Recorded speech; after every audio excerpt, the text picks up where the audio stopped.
A luz do amanhecer tingia o horizonte de um azul pálido quando Jas ajustou o respirador e mergulhou na água gelada do Lago Sombra.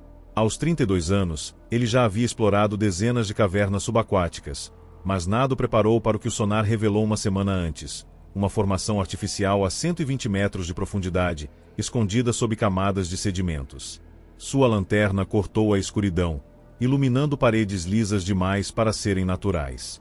Ao tocar a superfície fria, sentiu uma vibração sutil, como um zumbido distante. No rádio, a voz abafada de Olivia, sua colega de equipe, soou: "Você está vendo isso?" Ele não respondeu. Seus olhos estavam fixos em algo preso entre duas rochas, um objeto metálico coberto de incrustações com ranhuras que pareciam símbolos. Quando o puxou, uma nuvem de lodo subiu, obscurecendo a visão. Foi então que ouviu o primeiro clique, seguido por um rangido que reverberou pela água. A equipe na superfície nunca conseguiu explicar por que a câmera de Jas parou de transmitir. Quando o sinal de recolhimento soou, Olivia já estava no deck do barco, segurando o artefato. Era um cilindro de 15 centímetros, com padrões entalhados que lembravam ondas e estrelas. "Isso não é humano", ela murmurou, girando-o sob a luz. Horas depois, ao analisarem as imagens da imersão, notaram algo ignorado antes: sombras alongadas se movendo nas bordas do feixe da lanterna, como se algo os observasse além do alcance da luz. Jas insistiu em voltar ao lago no dia seguinte, mas uma tempestade repentina tornou a descida impossível. Naquela noite, sonhou com vozes sussurrando em uma língua desconhecida, ecoando do interior do cilindro. 2 dias depois, o artefato desapareceu do laboratório improvisado no porão da casa de Olivia. A única pista foi uma mancha úmida no chão e um cheiro metálico pairando no ar. Ele a encontrou sentada à mesa da cozinha, os olhos fixos em um mapa antigo do lago. "Não foi embora", disse, apontando para uma ilha deserta a 8 quilômetros dali. "Aquilo quer que a gente vá até lá." Jas quis argumentar, mas lembrou-se da estranha familiaridade ao tocar a formação subaquática, como se parte dele já tivesse estado lá. Quando saíram pela porta da frente, um carro preto estacionou na esquina. 2 homens de ternos escuros desceram, porém não disseram nada. Apenas observaram. A ilha parecia deserta, mas ao amanhecer, sob a luz direta do sol, ruínas emergiram. Não eram como as do lago. Estas eram feitas de uma pedra negra e brilhante que absorvia a luz. Olivia passou os dedos sobre uma inscrição na parede, cujos traços eram idênticos aos do cilindro perdido. "É um mapa estelar", concluiu, indicando uma sequência de pontos. "Mas não do nosso céu." Já sentiu o mesmo zumbido do mergulho, agora mais alto, vibrando em seus ossos. Quando o sol começou a se pôr, as sombras das ruínas se alongaram, formando figuras geométricas no chão. Uma delas apontava diretamente para a margem sul do lago, onde cabos de aço desapareciam na água. Naquela noite, enquanto acampavam, Olivia confessou ter encontrado registros de um projeto militar dos anos 70. Eles chamavam de Operação Espelho, sussurrou, como se as árvores pudessem ouvir. Diziam que algo respondeu aos testes de sonar. Jas pensou no cilindro e nas vozes em seus sonhos. Pela primeira vez, perguntou-se se estavam desenterrando algo ou se estavam sendo desenterrados. Ao amanhecer, seguiram os cabos até uma caverna submersa, onde luzes azuis piscavam em intervalos regulares. No centro, havia uma esfera translúcida, pulsando como um coração. Dentro dela, formas indistintas se moviam rápido demais para serem compreendidas. Antes que pudessem se aproximar, uma explosão sacudiu a água. Homens mascarados surgiram da escuridão, arrastando equipamentos reconhecidos por Jas, os mesmos do Projeto Espelho. Um deles gritou algo sobre contaminação, enquanto o outro apontava uma arma para a esfera. Olivia agarrou seu braço. "Eles não sabem o que estão fazendo", hesitou, dividido entre curiosidade científica e o medo de repetir erros do passado. Foi então que a esfera emitiu um clarão e, por um instante, viu o lago de forma diferente, não como água, mas como um véu entre camadas de realidade. Os homens desapareceram junto com a esfera. Restaram apenas cabos enferrujados e o eco de um chamado que agora entendia não ser para eles, mas para algo muito mais antigo. De volta à margem, encontraram o cilindro no porta-malas do carro, intacto. Nenhuma explicação foi dada pelos homens de preto que os esperavam em silêncio. Enquanto dirigiam para casa, Olivia abriu o mapa novamente. Esses símbolos não são coordenadas. São notas musicais, disse. Jas ligou o rádio do carro.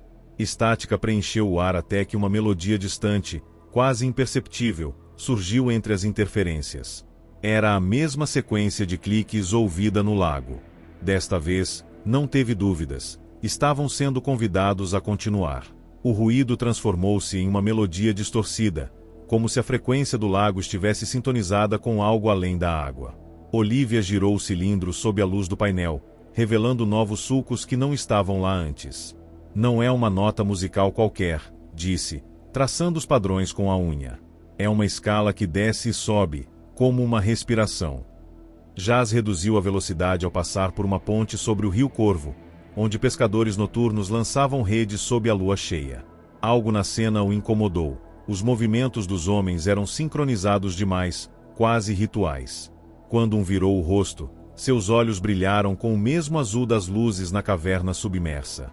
Na manhã seguinte, o laboratório da universidade estava trancado com fitas de isolamento amarelas cruzando a porta. Quarentena, avisava um cartaz, embora nenhum comunicado oficial tivesse sido emitido. Olivia ligou para o departamento de arqueologia, mas todas as linhas davam ocupado. Enquanto caminhavam pelo campus vazio, notou alunos sussurrando em grupos, segurando folhetos com o símbolo do cilindro impresso em preto e branco. Eles sabem, murmurou, arrancando um panfleto de um mural. A data no canto inferior direito era de 3 dias à frente. Ao amanhecer, um pacote chegou à casa de Jas.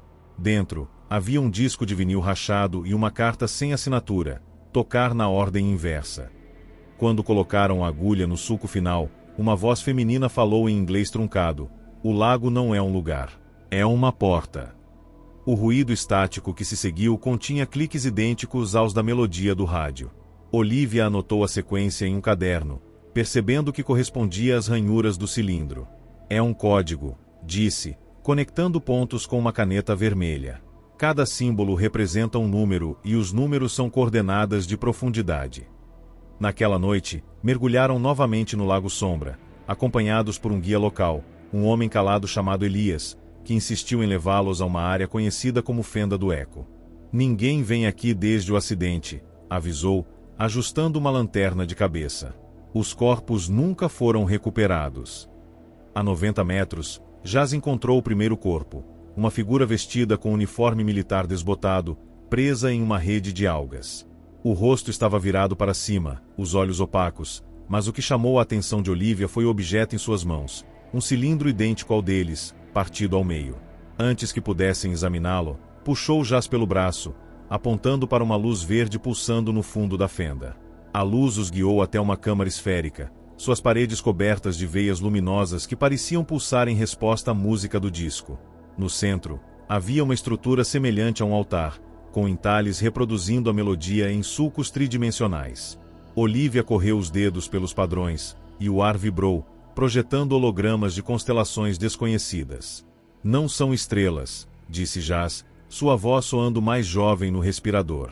"São buracos. Buracos em algo."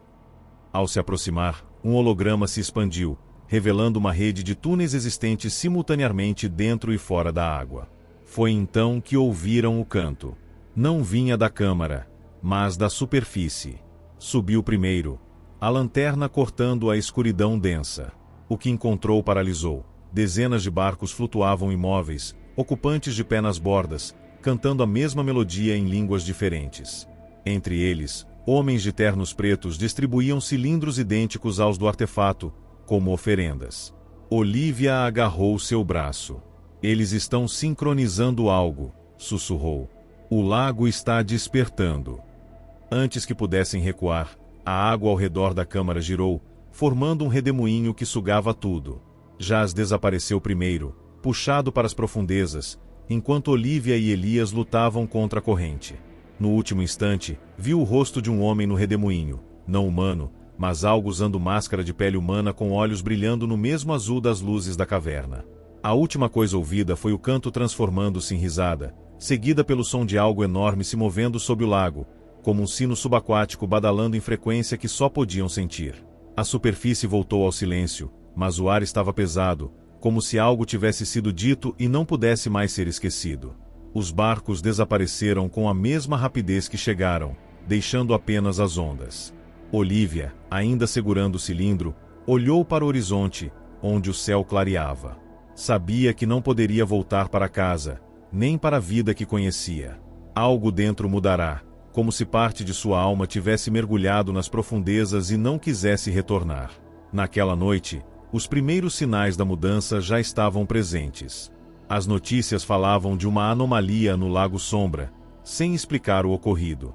A cidade vibrava com rumores de pessoas ouvindo vozes nos sonhos e vendo coisas inexistentes. Jas, apesar de tudo, sentia-se diferente, como se fosse parte de algo maior, algo antigo que despertava. Não podia mais ignorar o chamado, nem negar que a água não era apenas um lugar, mas uma passagem. O tempo passou, e o lago continuou a sussurrar. Às vezes, sob lua alta e correnteza calma, as sombras dançavam em ritmos que não pertenciam à terra. E ali, entre o real e o imaginário, esperavam, ansiosos por nova descoberta, sabendo que a verdade ainda estava por vir, e que, talvez, desta vez, estivessem preparados para recebê-la.